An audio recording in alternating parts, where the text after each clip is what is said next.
ಯಾವನೊಬ್ಬ ಮೂರ್ಖ ಲೆಕ್ಚರರು ಅವ್ರು ಬಂದು ಶ್ಯಾಮ್ ಕುಮಾರ್ ಅಂತ ಹೇಳಿ ಅವನ ಹೆಸರಲ್ಲೇ ಇದೆ ಸೇಮ್ ಅಂತ. ಆ ಈಡಿಯಟ್ ಪರ್ಸನ್ಸ್ ಇವಾಗ ಏನಾಗಿದೆ ಎಲ್ಲರಿಗೂ ತೊಂದರೆ ಕೊಡ್ತಾನೆ, ಹೆಣ್ಣು ಮಕ್ಕಳಿಗ ಮತ್ತೆ ಬಂದ ಮಕ್ಕಳಿಗ ಕೆಟ್ಟ ದೃಷ್ಟಿಯಲ್ಲಿ ನೋಡ್ತಾರ ಅಂತ ಹೇಳಿ. ಆಮೇಲೆ ಏಕವಚನದಲ್ಲಿ ಮಾತಾಡೋದು, ಹೆಣ್ಮಕ್ಳಿಗ ಸೊಂಟದಿಂದ ಕೆಳಕ್ ಮಾತಾಡೋದು, ಹೆಣ್ಮಕ್ಳನ್ನ ಕೆಟ್ಟ ದೃಷ್ಟಿಯಲ್ಲಿ ಮಾತಾಡೋದು, ಆಮೇಲೆ ಮಾಸ್ಟರ್ಗಳಿಗೆ ಲೆಕ್ಚರ್ಗಳಿಗೆ ಏಕವಚನದಲ್ಲಿ ಮಾತಾಡೋದು, ನೀನ್ ಯಾವ ನೆಲೆ ಅಂತ ಕೇಳೋದು, ಹಿಂಗೆಲ್ಲ ಮಾಡಿ ಬೇಸತ್ತಿವ್ರೆಲ್ಲ ಅವ್ರನ್ನ ತೆಗೆದು ಬಿಸಾಕಿಲ್ದಾಯ್ತು. ಮತ್ತೆ ಅವರು ಕೂಡ ನಾನು ಬರಲ್ಲ ಅಂತ ಲೆಟರ್ ಕೊಟ್ಟಾಯ್ತು.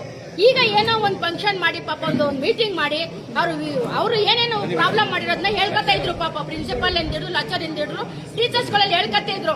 ಯಾರೋ ಒಬ್ರು ಅವ್ರ ಪರವಾಗಿ ಬಂದ್ಬಿಟ್ಟು ಅವನು ಅವ್ರ ಅಪ್ಪನ ಹುಟ್ಟಿರೋ ಶ್ಯಾಮ್ ಕುಮಾರ್ ಬರ್ಬೇಕಾಯ್ತು, ಅವನ ಇಡಿಯಟ್ ಬಂದಿಲ್ಲ. ಅವ್ರು ಯಾರು ಇನ್ನೊಬ್ಬ ಬಂದಿದ್ದಾರೆ, ಅವರು ಬಂದಿದ್ದವರು ಕೇಳಬೇಕಿತ್ತು ಏನ್ ಮಾತಾಡ್ತಾ ಇದ್ದಾರೆ ಇಲ್ಲಿ, ಏನ್ ನಡೀತಾ ಇದೆ ಅಂತ ಮಾತಾಡ್ಬಿಟ್ಟು ನೆಡ್ಲ ಮಚ್ಚ ಅನ್ಬಿಟ್ಟು ಸಾಯಂಕಾಲ ಎಣ್ಣೆನೋ ಬಣ್ಣನ ಹಾಕ ಇಸ್ಕು ಕುಡ್ಕೊಂಡ್ ಇರ್ಬೇಕಾಯ್ತು. ಇಲ್ಲಿ ಬಂದು ಇಷ್ಟು ಜನಗಳನ್ನ ಎಷ್ಟು ಮನಸ್ಸು ಶಾಂತಿಯಾಗಿ ಕೇಳ್ತಿರೋದನ್ನೆಲ್ಲ ಹಾಳು ಮಾಡಿದ್ದಾರೆ. ಅವ್ರನ್ನ ತಗೊಂಡೋಗಿ ಇವಾಗ ಜೈಲ್ಗೆ ಹಾಕ್ಬೇಕು. ಯಾಕೆ? ನಮ್ಗಳೆಲ್ಲ ಮನ್ಸರಲ್ವಾ? ಇವರೆಲ್ಲ ಮನ್ಸರು, ಗುರುಗಳನ್ನ ದೇವ್ರು ಅಂತಾರ, ಇವ್ರು ಗುರುಗಳನ್ನ ಒಡೆಕ್ ಬರ್ತಿರಲ್ರಿ ಸ್ವಾಮಿ. ಮತ್ತೆ ಇಲ್ಲಿ ಗುಂಡಾ ವರ್ತನೆ ಮಾಡ್ತಾರ, ರೌಡಿಜಾಮ್ ಮಾಡ್ತೀರಾ ನೀವು? ರೌಡಿಜಾಮ್ ಮಾಡ್ತೀರೇನ್ರಿ? ಇನ್ನು ಮೇಲೆ ಆಟ ಮುಗಿದಾಯ್ತು ಶ್ಯಾಮ್ ಕುಮಾರ್ ಅವ್ರೆ. ನೀವೇನಾರು ಸಾಲ ಅವನಕ್ಕಾಗ್ಲಿ ಆ ಮೆಟ್ಲೇನಾರು ಹತ್ತಿದ್ರ ಈ ಶಾಲೆಯಿಂದ ಈ ಕಾಲೇಜಿಂದ ನಾವಿರ್ತೀವಿ ಅನ್ನೋದನ್ನ ನಾನು ಈ ಮೂಲಕ ಹೇಳ್ತೀನಿ.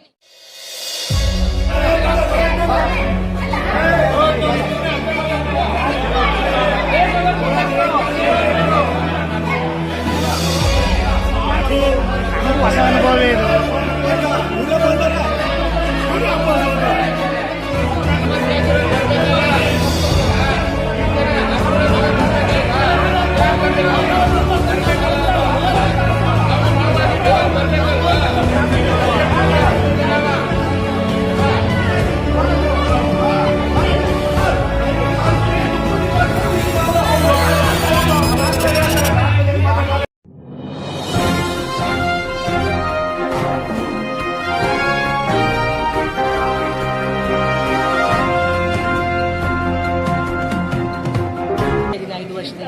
ಶ್ಯಾಮ್ ಕುಮಾರ್ ಸುಮಾರು ಒಂದು 10-15 ವರ್ಷಗಳಿಂದಲೇ ನಮಗೆ ಪರಿಚಯ.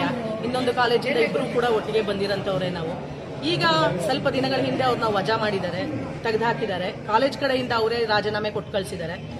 ಈ ವಿಷಯಗಳು ಯಾಕೆ ಬಂತು ಈ ಕಡೆ ಆಗಿದೆ ಅಂತಂದ್ರೆ, ಅವರು ಮಾಡಿರುವಂತ ಅಪರಾಧಗಳು ಏನೇನು ಅಂತಂದ್ರೆ, ಹೆಣ್ಣು ಮಕ್ಕಳನ್ನ ಅವಮಾನ ಮಾಡೋದು, ಮಕ್ಕಳನ್ನ ಎತ್ಕಟ್ಟೋದು, ಕಾಲೇಜ್ ಫಂಕ್ಷನ್ಸ್ಗೆ ಬರದೇ ಇರೋದು, ತೊಂದರೆ ಕೊಡುವಂಥದ್ದು, ಕೆಲಸ ಮಾಡೋ ಅಡ್ಮಿನಿಸ್ಟ್ರೇಷನ್ಗೆ ತೊಂದರೆ ಕೊಡುವಂಥದ್ದು, ಇದೆಲ್ಲ ಮಾಡ್ತಾ ಇದ್ದಾರೆ.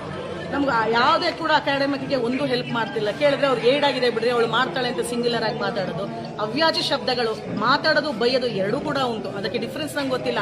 ಕೆಲವರಂತಾರೆ ಮಾತಾಡಿದ್ರಾ ಬೈದ್ರಾ ಅಂತೆಲ್ಲ. ಅವ್ರ ಪರವಾಗಿ ಇವತ್ತು ಅವ್ರು ಬಂದು ಶ್ಯಾಮ್ ಕುಮಾರ್ ಪರವಾಗಿ ಬಂದು ಮಾತಾಡಿದ್ದಾರೆ. ಅದು ಯಾವ ಮಟ್ಟಿಗೂ ಸತ್ಯವಾಗಿ ಗೊತ್ತಿಲ್ಲ. ಹೆಣ್ಮಕ್ಳಿಗೆ ಅವಮಾನ ಮಾಡ್ತಿದ್ರು. ಮೊನ್ನೆ ಅವರೇ ಬಂದು ನೀವು ಇದನ್ನ ಬೇರೆ ಕಡೆ ಹೇಳ್ತೀರಾ, ಪರವಾಗಿಲ್ವಾ ಅಂತ ನಾನೇ ಚಪ್ಪಲಿ ಹೊಡಿತೀನಿ ಅಂತೆಲ್ಲ ಹೇಳಿದವರು. ಇವತ್ತು ನಾನು ಹೇಳಿದ್ದೀನಿ, ಎಲ್ಲ ಮಾತಾಡಿದ್ದೀನಿ, ಅವ್ರು ಸರಿ ಇಲ್ಲ, ಈ ತರ ಪ್ರಾಬ್ಲಮ್ಯಾಟಿಕ್ ಆಗಿದೆ. ನನ್ನ ಸ್ಟಾಫ್, ಲೇಡಿ ಸ್ಟಾಫ್ಗೆ, ಹುಡುಗೋಸ್ಕರ ನಾವು ನಿಂತಿರೋಂಥವ್ರು, ಲೇಡಿ ಸ್ಟಾಫ್ಗಾಗ್ಲಿ ಬೇರೆ ಸ್ಟಾಫ್ಗಾಗ್ಲಿ ತೊಂದರೆ ಆಗಬಾರ್ದು ಅಂತ ನಾವು ಮಾತಾಡ್ತೀವಿ. ಪುನಃ ಅವ್ರನ್ನ ಸೇರಿಸ್ಕೊಂಡ್ರೆ ಬಹಳಷ್ಟು ಕಷ್ಟ ಆಗುತ್ತೆ ನಮಗೆ. ಆ ಸೇಮ್ ರೊಟೀನ್ ಲೈಫ್ ಇಷ್ಟು ದಿನ ಏನೊಂದು ಭಯದಲ್ಲೇ ಬರ್ತಿದ್ವೋ ಕಾಲೇಜ್ಗೆ, ಅದು ಹಾಗೆ ಆಗುತ್ತೆ. ಅವ್ರ ವಿರುದ್ಧ ದೂರ್ಗೀರ್ ಕೊಟ್ಟಿದ್ರ ಮೇಡಮ್? ಸರ್, ಪೊಲೀಸ್ ಅವ್ರಿಗೆ ದೂರು ಕೊಟ್ಟಿದ್ದೀವಿ. ಜಡ್ಜ್ ಒಂದ್ಸರಿ ಬಂದಿದ್ರು, DOSP ಅವ್ರಿಗೆಲ್ಲ ಹೇಳಿದ್ವಿ. ಜಡ್ಜ್ ಬಂದಾಗ ಇಲ್ಲಿ ಯಾರೋ ಅವ್ರಿಗೆ ಲೆಟರ್ ಕೊಟ್ಟಿದ್ದಾರೆ, ಇದು ನೋಡಿ ಹೆಣ್ಮಕ್ಳಿಗೆಲ್ಲ ಈ ತರ ಆಗ್ತಿದೆ ಅಂತ ಸ್ಕೂಲ್ ಅವರೆಲ್ಲ ಕೊಟ್ಟಿದ್ದಾರೆ, ಎಲ್ಲ ಮಾಡಿದೀವಿ. ಅದನ್ನ ಮ್ಯಾನೇಜ್ಮೆಂಟ್ ಅವ್ರಿಗೂ ಗಮನಕ್ಕೆ ತಂದಿದ್ದೀವಿ. ಈಗ ಸ್ವಲ್ಪ ದಿನದಲ್ಲಿ ನಮ್ಗೆ ಧೈರ್ಯ ಬಂತು, ಇಲ್ಲ ನಾವು ಹೇಳಲೇಬೇಕು, ಇದನ್ನೆಲ್ಲ ರೆಡಿ ಮಾಡಲೇಬೇಕು.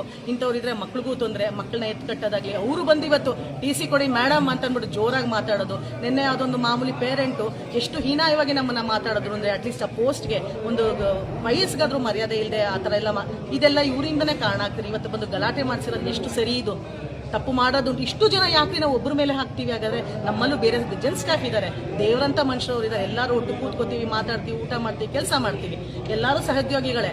ಇವರಿಂದ ಇಷ್ಟೊಂದೆಲ್ಲ ಆಗ್ತಾ ಇದೆ ಅಂತಂದ್ರೆ ಏನೋ ತೊಂದರೆ ಇದೆ ಅಂತ. ಸೊ ಮತ್ತೆ ಇವ್ರನ್ನ ಕರ್ಕೊಳ್ಳೋದು ಬೇಡ. ಮ್ಯಾನೇಜ್ಮೆಂಟ್ ತಗೊಂಡೋ ಡಿಸಿಷನ್ ಕರೆಕ್ಟ್ ಆಗಿದೆ.